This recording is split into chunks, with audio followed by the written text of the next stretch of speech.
frightening, and there's so many times that I was scared. I believe, based on what I've read, that she's innocent. And for that reason, I think the criminal justice system failed. To hear the judge say those words? It was overwhelming. I still kind of in shock. I don't know if it still hasn't hit me yet. Susan Mellon. Susan Mellon was sentenced to life in prison without the possibility of parole because of a testimony which wasn't true. Back in 1997, Susan Mellon, a mother of 3, was accused of committing a murder. She was thought to be the woman behind the murder of Rick Daley. Susan those days was living with her boyfriend Tom and 2 of her kids, Jessica and Donnie. Both were below 10 at the time. She was a mother who succumbed to the pressure and went on to abuse methamphetamine in her early 30s, which went on for a decade. Susan and Rick had dated briefly, but their relationship ended when they went to jail. Eventually, Susan met Tom and decided to move in with him. Susan was with Jim and Jessica all day as 3 Miles a gang, and Lawndale had cornered Rick, savagely attacking him. She was with her child about to dig into a Happy Meal when the officers came and took her into custody. Her conviction was based solely on an informant who claimed that Mellon had confessed the killing to her.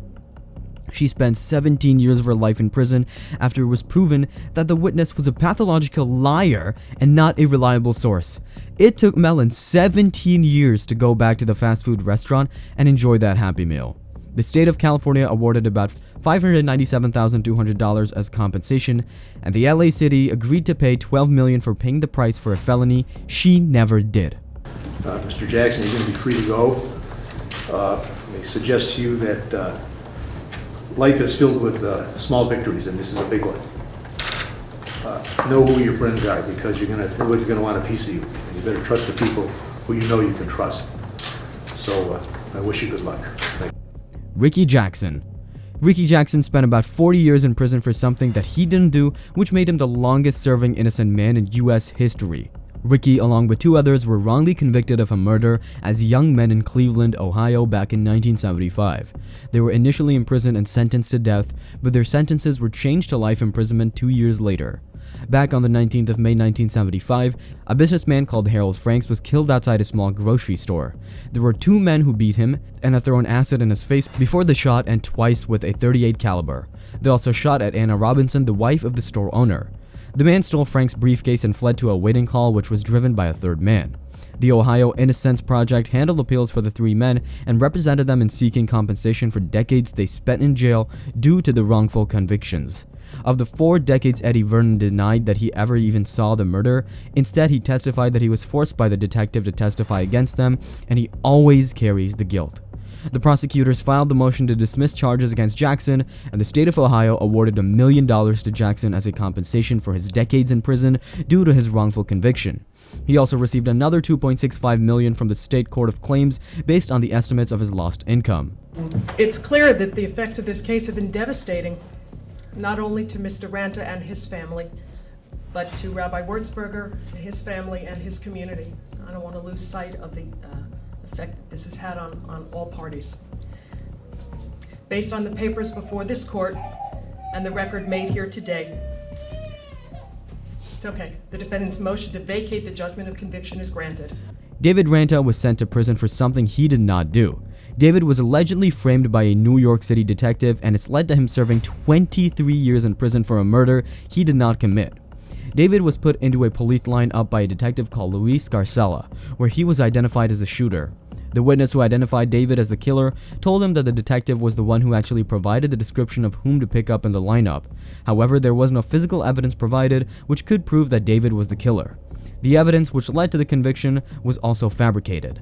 David was sentenced to 37.5 years to life in prison. He would still be in prison if it wasn't for the former witness who admitted that they were pressured into testifying against him. After his charges were dropped, he just went to hug his family and pouch his pouch, thanking everyone before leaving the court. It's reported that he received $6.4 million as settlement from the city of New York and $2 million from the state. I'm not sure if any amount of money will compensate for the time taken away from him. This also begins to raise questions over the detective who convicted David. I'm an innocent man, Your Honor, and I have always been an innocent man, Your Honor.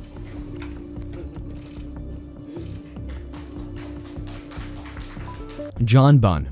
John Bunn was convicted of murder and had to spend 27 years in prison. John was only 14 when he was convicted. He went on to spend 16 years in a jail cell and the remaining 11 years out on parole, but he never admitted his crime. He He wanted to prove his innocence just like the previous case Detective Scarcella had wrongly accused John back in 2013.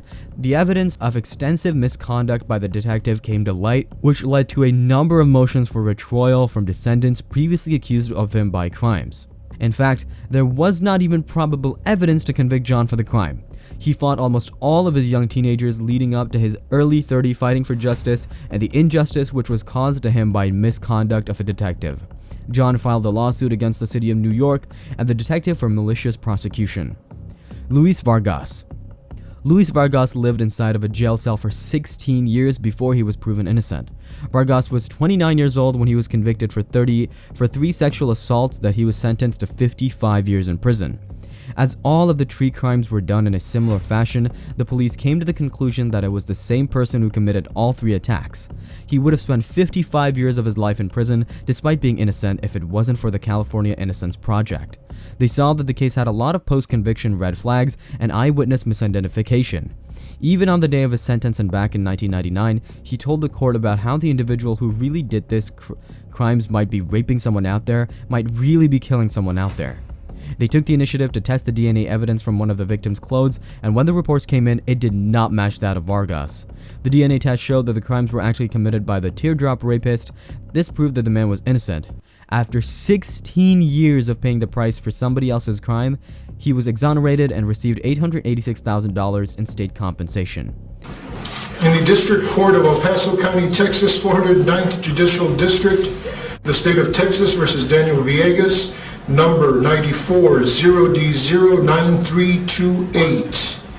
Verdict Form B. We, the jury, find the defendant Daniel Villegas not guilty of...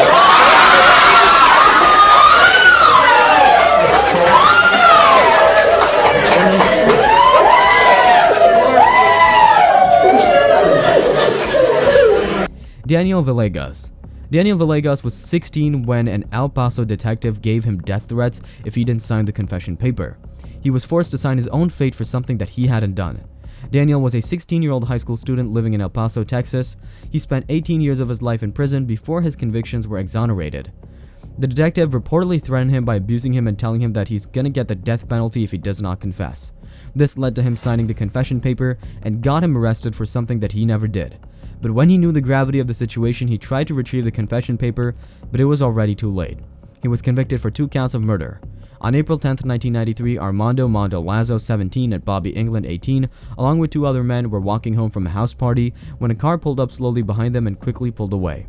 According to surviving witnesses, the car then turned around and headed back in the direction of the group, came to a stop, and someone from the backseat opened fire, killing Lazo and England. With the confession being the only piece of evidence the detectives had against them, he was sentenced to life in prison. He went on to file a lawsuit against the city of El Paso.